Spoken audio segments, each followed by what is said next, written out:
We was at 2 and 4 and 3 and 5, and I'm like, wow. Oh my goodness, breaking free. No, I never thought I had more than I could chew. You got to get them to trust and believe in you.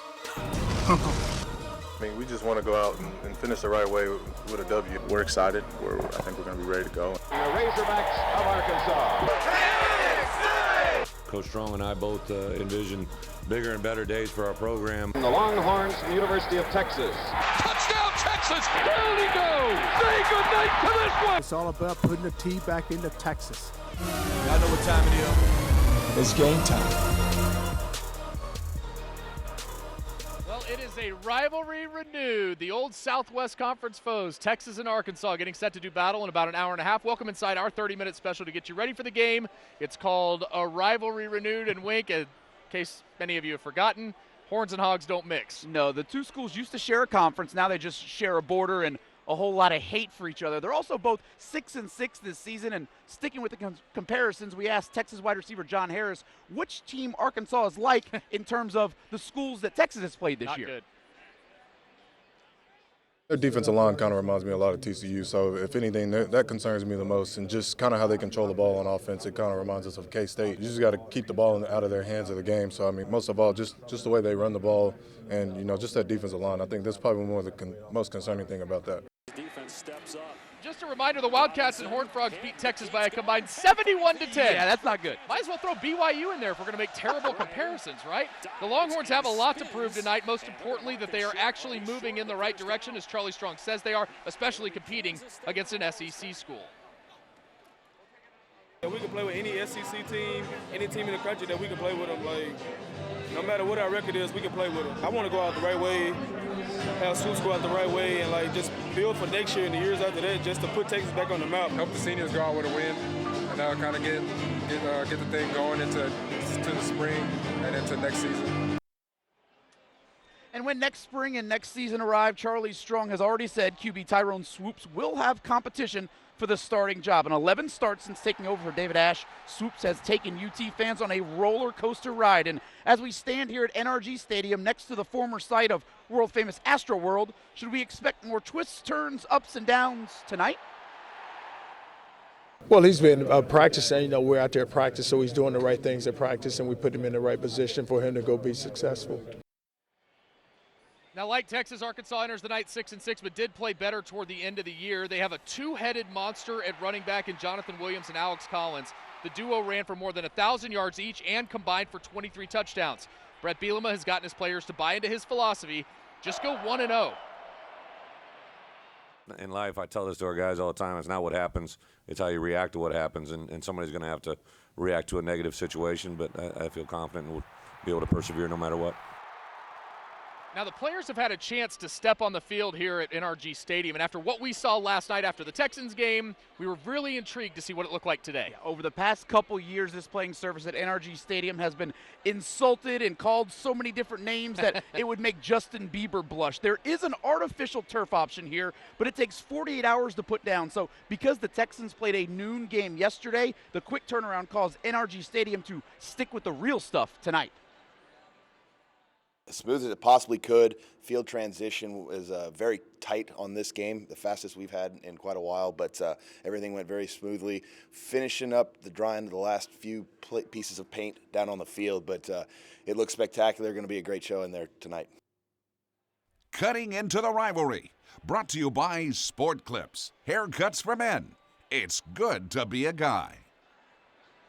All right, it is time to cut into this rivalry, and we're going to do so with the help of two Texas Longhorn coaches that have major Arkansas ties. Yeah, Charlie Strong and UT head women's basketball coach Karen Aston both grew up calling the Hogs, so they both have an interesting perspective on tonight's game.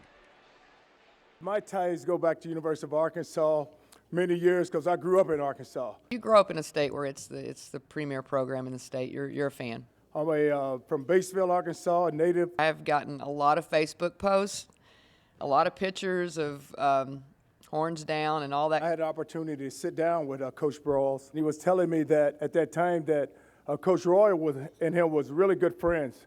He said no one really ever knew it. My stepdad really liked Darryl Roll a lot, so I think he was a Cowboy fan, a Texas fan, along with an Arkansas fan. So he said we'd go on different vacations, and I said, really, back then? He said, yes. But he said, you think about it, Charlie, nobody had a cell phone, nobody could take a picture of us, and nobody could just post it where everyone would see it. I didn't grow up in a house where everybody was like, Texas, I don't want to say a bad word, but they suck. That's what most people would say, in Arkansas, and I didn't really grow up in that. She never said that, just No. for the record. She never said that.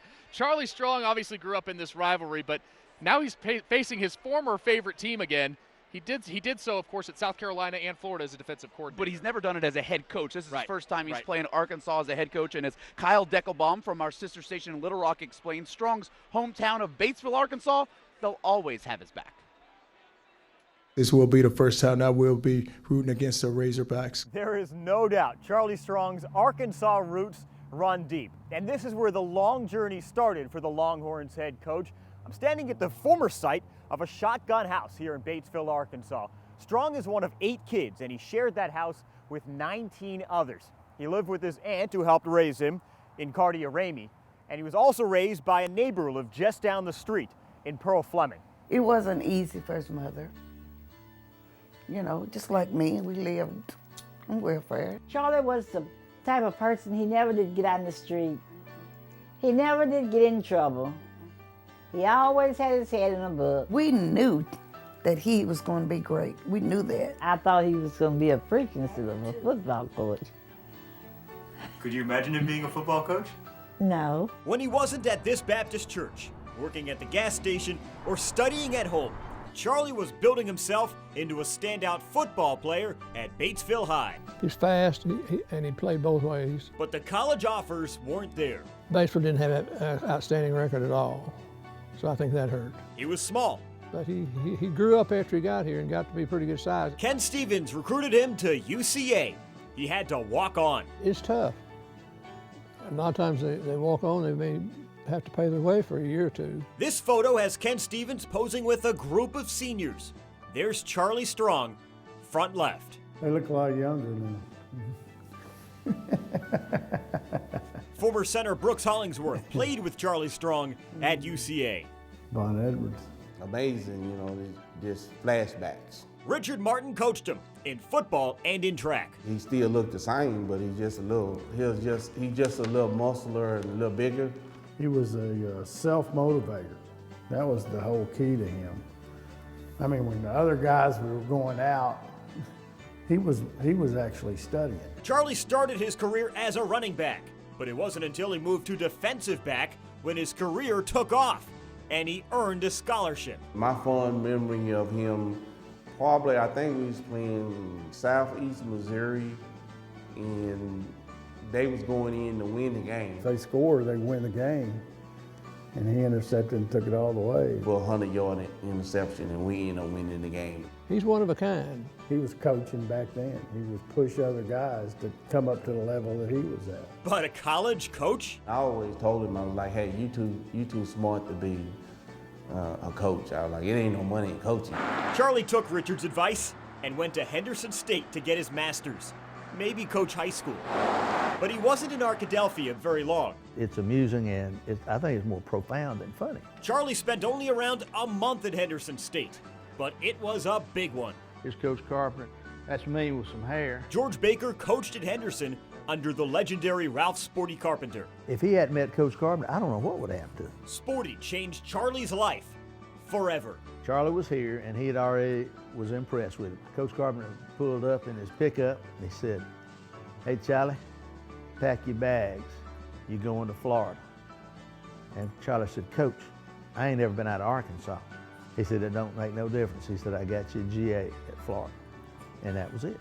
The stop here was probably the most fortunate stop in his career.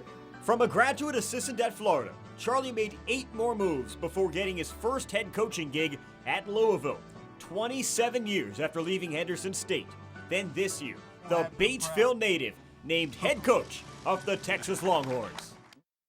All right, we are just getting started on a Rivalry Renewed. Coming up next, we go behind enemy lines. Tonight, the biggest challenge Texas will face from an Arkansas perspective. That's after the break.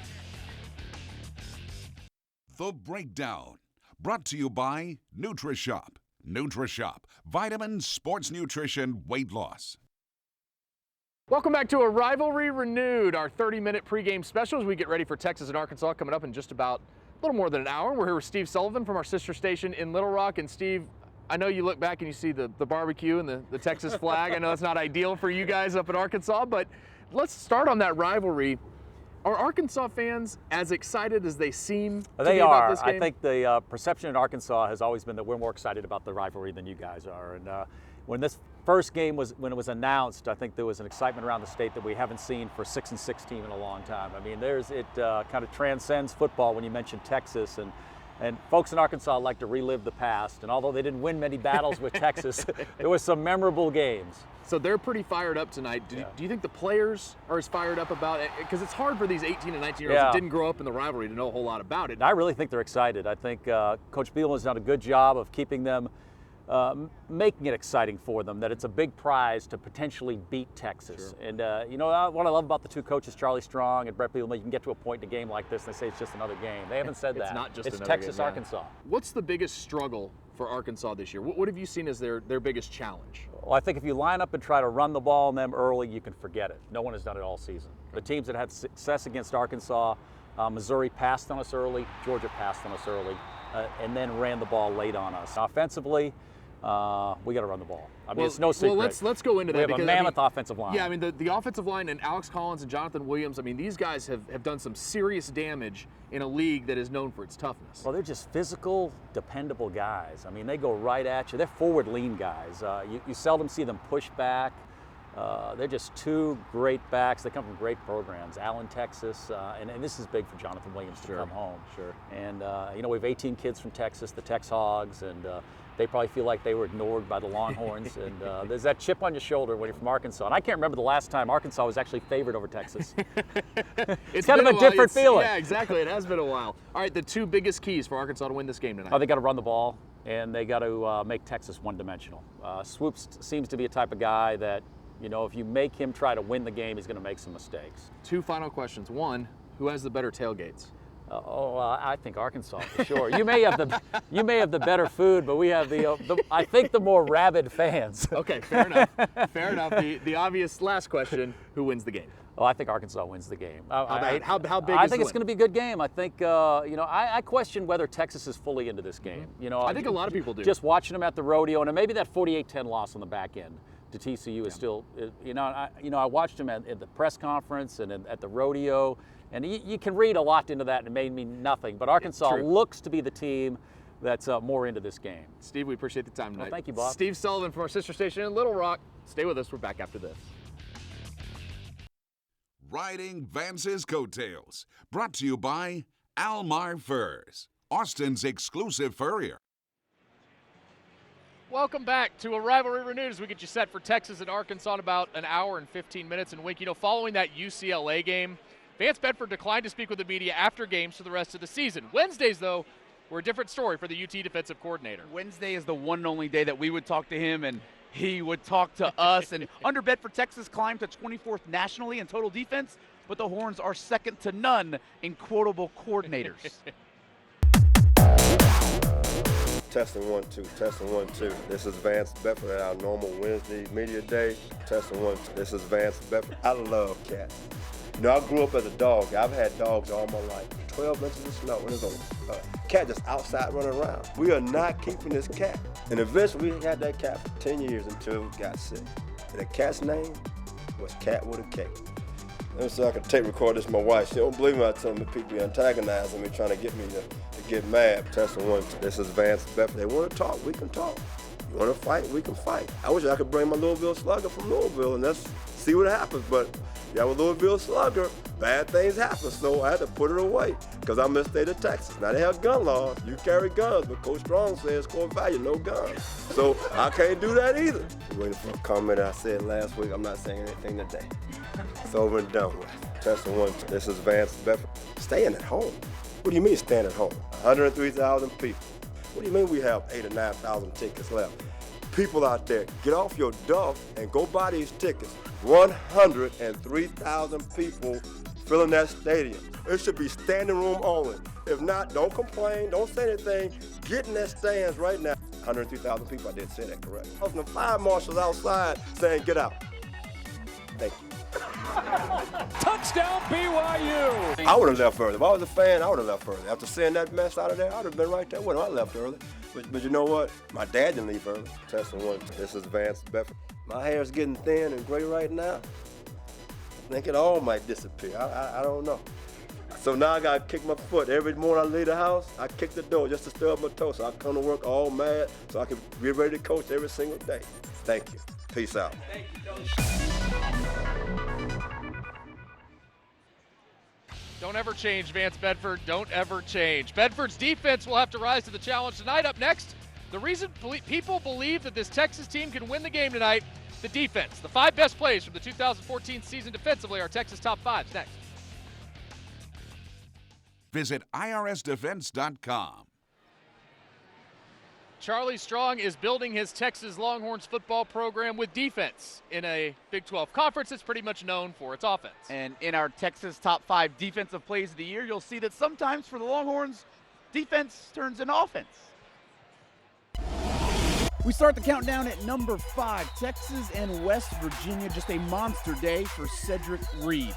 Under pressure, he goes down.